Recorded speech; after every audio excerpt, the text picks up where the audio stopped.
बऱ्याच वेळेला आपल्या कुंडलीमध्ये मंगळ दोष असतो किंवा मंगळ हा ग्रह अशुभ स्थानामध्ये किंवा अशुभ ग्रहांसोबत स्थित असतो. जसे की राहू केतू या दोघांसोबत जर असेल तर अंगारक नावाचा दोष आपल्या कुंडलीमध्ये निर्माण करत असतो. त्यासोबतच जो मंगळ आहे तो आपल्या कुंडलीमध्ये 6, 8, 12 या अशुभ स्थानामध्ये जर असेल तर त्याचे वेगवेगळे परिणाम आपल्या जीवनावरती होत असतात. जसे की विवाहामध्ये अडचण येणे, अविवाहित राहणे, त्यासोबतच मंगळ दोष हा कुंडलीमध्ये असेल तर विवाहास उशीर होतो. त्यासोबतच हा मंगळ जर आपल्या अशुभ कुंडली बनवत असेल तर ही मंगळ दोषाची शांती किंवा मंगळ दोषाचे उपाय करणे खूप गरजेचे असते. पराक्रम, साहस, त्यासोबतच आपण आर्मी, डॉक्टर संबंधित कार्य आणि ब्लड रिलेटेड कार्य करत असताल तर त्या व्यक्तींसाठी सुद्धा हा मंगळ खूप महत्त्वाचा आहे. बरेच व्यक्ती डॉक्टर असतात परंतु त्यांना काम नसते किंवा वर्क जास्त प्रमाणात नसते, लोड नसतो. त्याचे कारण असे की मंगळ ग्रह त्यांच्या कुंडलीमध्ये उत्तम आहे परंतु तो कमी डिग्रीवरती आहे. त्यामुळे त्यांना ज्या प्रमाणात काम किंवा आक्रमकता त्यांच्यामध्ये असायला पाहिजे किंवा त्यामध्ये त्यांची क्षमता ही जास्त प्रमाणात वाढायला हवी होती ती तेवढ्या प्रमाणात वाढत नसल्यामुळे त्यांच्या जीवनामध्ये असे काही ना काहीतरी प्रॉब्लेम निर्माण होतात. जसे की अर्धवट राहणे किंवा पूर्णत्वास न जाणे यासारख्या अडचणी आपल्या जीवनामध्ये येत असतात. तर हा जो मंगळ आहे तो मंगळ दोष जो आहे तो विवाहासाठी पण खूप महत्त्वाचा आहे आणि त्यासोबतच आपला पराक्रम, साहस आणि संतती या दोन्ही गोष्टींसाठी खूप महत्त्वाचा ठरतो. तर मंगळ दोष किंवा मंगळ ग्रह हा आपल्या कुंडलीमध्ये अशुभ असेल तर त्याचे वेगवेगळे परिणाम आपण कशा प्रकारे कमी करू शकतो आणि यापासून मिळणारी आपल्याला ऊर्जा जसे की साहस, पराक्रम आणि पुढे होऊन कार्य करण्याची क्षमता आपल्याला नक्कीच येईल. तर हे उपाय आहेत काही, त्या उपायाने आपल्यामध्ये नक्कीच बदलाव येतील आणि आपण नक्कीच या जीवनामध्ये सफल, यशस्वी आणि तटकरपणे आपण या जीवनामध्ये जगू शकू. तर मंगळ ग्रह हा पराक्रम, साहसी आणि आपण बोलण्याची आक्रमकता दर्शवत असतो किंवा आपला राग, द्वेष, स्वभाव यामध्ये बदलाव आणत असतो. त्यानुसार तो आक्रमक स्वभाव आपला असतो. तर ह्या स्वभाव किंवा या गोष्टींमुळे आपल्याला काही त्रास होत असेल किंवा या गोष्टी कमतरता आहेत तर या मंगळ ग्रहाचा उपाय केल्यानंतर आपल्याला नक्कीच शुभफळ प्राप्त होईल.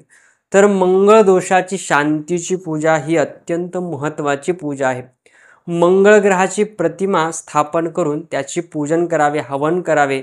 त्यानंतर जी मिळणारी आपल्याला ऊर्जा आहे किंवा सकारात्मक जी ऊर्जा आहे ती आपल्यामध्ये प्रवाहित होईल आणि आपल्या कार्यामध्ये जे सुख किंवा समृद्धी त्यासोबतच आपल्याला यश पाहिजे आहे ते नक्कीच आणून देईल.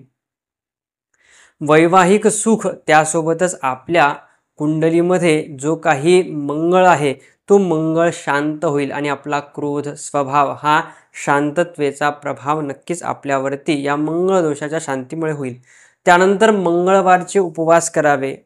त्यानंतर मंगळवारी किंवा दर दिवशी आपण जर हा भोम मंत्राचा म्हणजेच की या मंगळ ग्रहाचा जप केला तरी सुद्धा आपल्याला उत्तम असे फळ मिळते. मेडिटेशन आणि जप हे अत्यंत महत्त्वाचे आहे. त्यामुळे आपल्या मनाची शांतता, स्थिरता आणि कार्यामध्ये एकाग्रता वाढत असते. तर ओम भोम भोमाय नमः हा अत्यंत सोपा असा मंत्र आहे. या मंत्राचा जप आपण नक्कीच करू शकता.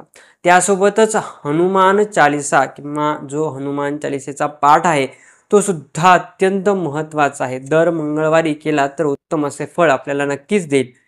तिळाचे तेल आपण जर मारुतीला अर्पण केले किंवा दिवा लावला मारुतीला, हनुमानाला तर नक्कीच आपल्याला शुभफळ नक्कीच देईल. आणि हा मंगळ दोष आहे किंवा मंगळ ग्रहामुळे आपल्याला अशुभ फळ मिळत आहे ते नक्कीच दूर होतील. आणि आपले कार्य एखाद्या वेळेस अडकत आहे किंवा आपण त्या ठिकाणी प्रेझेंटेशन प्रॉपर करू शकत नाही त्यावेळेला आपण हे मंगळ नावाचे यंत्र म्हणजेच मंगळ ग्रहाचे यंत्र जर आपल्या जवळ ठेवले म्हणजेच की आपण डाव्या हाताच्या डाव्या हाताला जो खिसा असतो त्या खिशामध्ये जर ठेवले तर नक्कीच आपल्याला शुभफळ असे देणारे हे यंत्र ठरेल। आणि हे यंत्र आपण जवळ ठेवल्यानंतर आपल्यामध्ये नक्कीच बदलाव दिसून येतील आणि आपले जे कार्य आहे ते कार्य नक्कीच सक्सेस मिळेल आपल्याला त्या कार्यामध्ये। त्यानंतर मंगळ ग्रहाचा जो बीज मंत्र आणखीन एक आहे तो बीज मंत्र सुद्धा आपण करू शकता। ओम क्राम क्रीम क्रोम सहा भौमाय नमः हा मंत्र आहे। या मंत्रामुळे खूप जणांना फरक पडलेला आहे आणि हा मंत्र तंत्रोक्त मंत्र आहे, त्यामुळे यामध्ये मानसिक शांती, त्यानंतर विवाह योग, त्यानंतर कोर्ट कचेरी असते त्या प्रकरणामध्ये सुद्धा यश प्राप्त होत असते। हा मंत्र आपण दररोज 108 वेळेला जप करायचा आहे, त्यानुसार आपल्याला नक्कीच शुभफळ प्राप्त होईल। मंगळ दोष आपल्या कुंडलीमध्ये असणे म्हणजे काय तर मंगळ ग्रह आपल्या कुंडलीमध्ये पहिल्या, चौथ्या, 7व्या, 8व्या आणि 12व्या या स्थानामध्ये जर मंगळ ग्रह स्थित असेल, आपली जी लग्न कुंडली आहे त्या लग्न कुंडलीमध्ये या स्थानामध्ये जर स्थित असेल तर हा मंगळ दोषाची कुंडली होत असते। तर ही मंगळ दोषाची कुंडली आपल्याला वेगवेगळ्या प्रमाणे विवाहामध्ये अडचणी आणणे किंवा आपल्या कार्यामध्ये यशामध्ये आपल्याला काही ना काहीतरी कमतरता किंवा अर्धवट राहणे हे कार्य आपल्याला दिसून येत असते। तर हेच दूर करण्यासाठी आपण मंगळ दोषाची शांतीची पूजा करत असतो। तर आपणही मंगळ दोषाची शांतीची पूजा करू शकता आणि त्यासोबतच हे उपाय करू शकता। तिळाच्या तेलाचा दिवा लावणे, मारुतीच्या हनुमान चालीसाचे पठण करणे, त्यानंतर मारुतीच्या दर्शनाला जाणे यासारखे छोटे उपाय आपण नक्कीच करू शकता आणि या मंगळ दोषामुळे जे काही अशुभ फळ मिळत असतात त्यांचे अशुभ फळ आपण नक्कीच दूर करू शकता आणि आपल्या जीवनामध्ये नक्कीच सुख, समृद्धी आणि समाधान त्यासोबतच विवाहाचा योग सुद्धा आपण आणू शकता। तर यासारखेच आपण नवनवीन व्हिडिओ पाहत असतो तर नक्कीच आपण या चॅनलला सबस्क्राईब, शेअर आणि लाईक करावे म्हणजे येणारे जे नवीन व्हिडिओ आहेत ते लवकरात लवकर आपल्यापर्यंत पोहोचतील। धन्यवाद।